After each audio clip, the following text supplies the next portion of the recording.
কি বানিয়েছো? আজকে বানিয়েছি দই কাতলা। মানে এটা তোমার প্রিয় আর আমারও ভীষণ প্রিয়।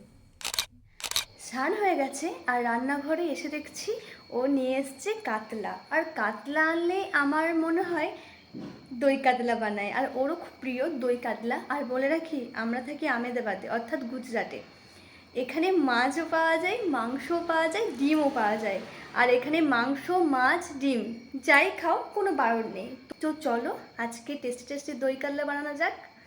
আমি বুঝতে পারছিলাম না, কারণ মোটে আমরা দুজন মানুষ, 2 পিস নেব না আর একটু বেশি নেব। তাই ভাবলাম যে একটা পিস এক্সট্রা দিই, কারণ দই মাছ খেতে আমরা দুজন ভীষণ ভালোবাসি।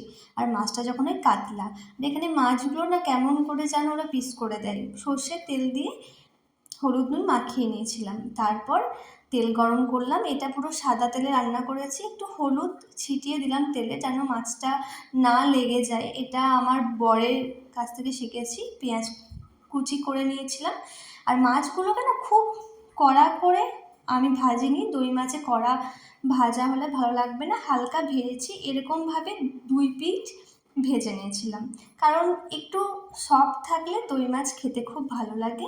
তোমরা সকলেই জানো, আমাকে আর বলতে হবে না, কারণ আমি জানি যে তোমরা রান্নাতে অনেক পারদর্শী। তারপর যেটা মেন ইনগ্রিডিয়েন্টস, সেটা হলো কাজু বাদাম, পোস্ত।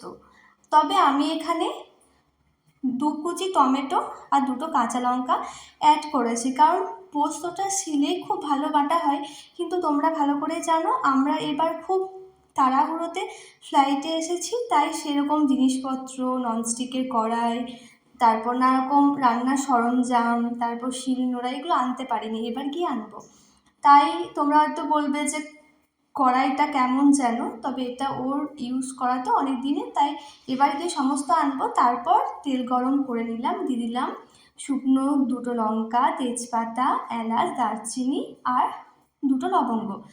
আর তোমরা দেখলে গরম তেলে আমি একটু চিনি দিয়েছিলাম।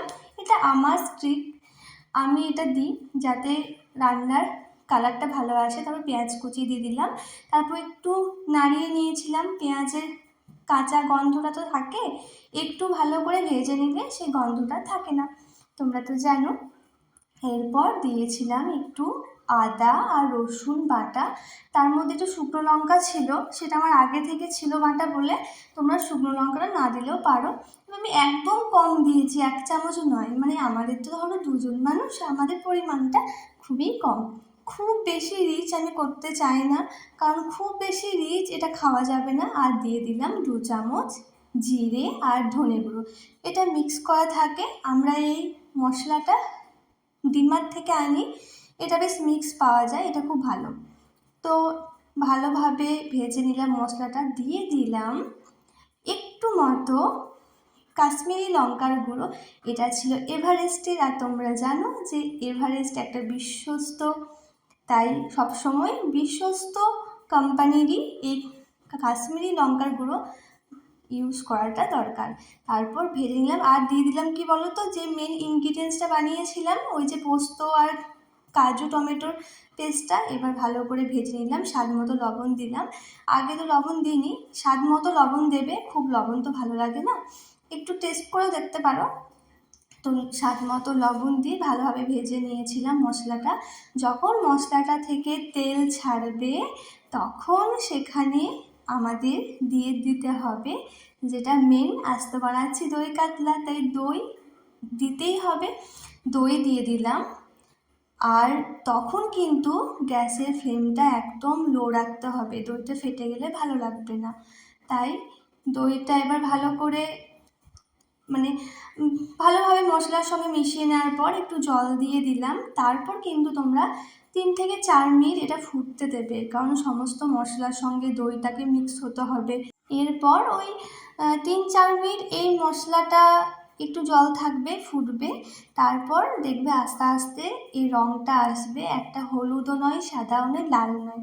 আমার খুব ভালো লাগে দই কাতলা। তোমরা জানাবে যে কে কে খেতে ভালোবাসো। আর এই রান্নাটা যতটা সুস্বাদু, ততটাই সহজ আর ততটাই কম সময়ে হয়ে যায়। তো মাছগুলো দিয়ে দিলাম, এরপর একটু জল দিয়েছিলাম কারণ আমার মশলাটা একটু মানে জলের ভাবটা কম ছিল, দিয়ে ফুটতে দিলাম 7 থেকে 8 মিনিট। তো দেখো একটু ফুটে যাওয়ার পর কি দারুণ কালারটা এসেছে। মানে সত্যি বলতে দই মাছ থাকলে আমার আর কিচ্ছু লাগে না, ডালও লাগে না, আদার্স কোনো কিচ্ছু লাগে না, এত ভালো লাগে খেতে, এটা আমার খুব প্রিয়। তো একটু ফুটলো, এবার তোমাদের যদি অনেকজন থাকে একটু জলটা দেবে, বাট আমি বলবো জল আর মশলার পরিমাণটা একটু 50-50 থাকলে ভালো হয়। তারপর দিয়ে দিলাম 2 কাঁচা লঙ্কা, আর উপর থেকে একটু ধনেপাতা ছড়িয়ে আবার আমি ঢাকা দিয়ে দিলাম 1 মিনিট মতো। তারপর গ্যাসের ফ্লেমটা অফ করে দেব। রান্না কমপ্লিট। কি বলেছিলাম, দই মাছ যতটা খেতে ভালো অর্থাৎ দই কাতলা ততটাই কম সময়ে সহজে বানানো যায়।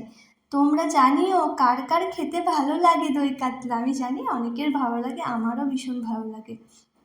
আর একজন মানুষ সারাদিন অফিসে কাজ করছে, বাড়িতে এসে যদি একটু মানে নিজের পছন্দ মতো খাবার পাই, আর যখন তার মুখে হাসি দেখি, আমার সত্যিই খুব শান্তি অনুভব হয়। সবাই ভালো থেকো।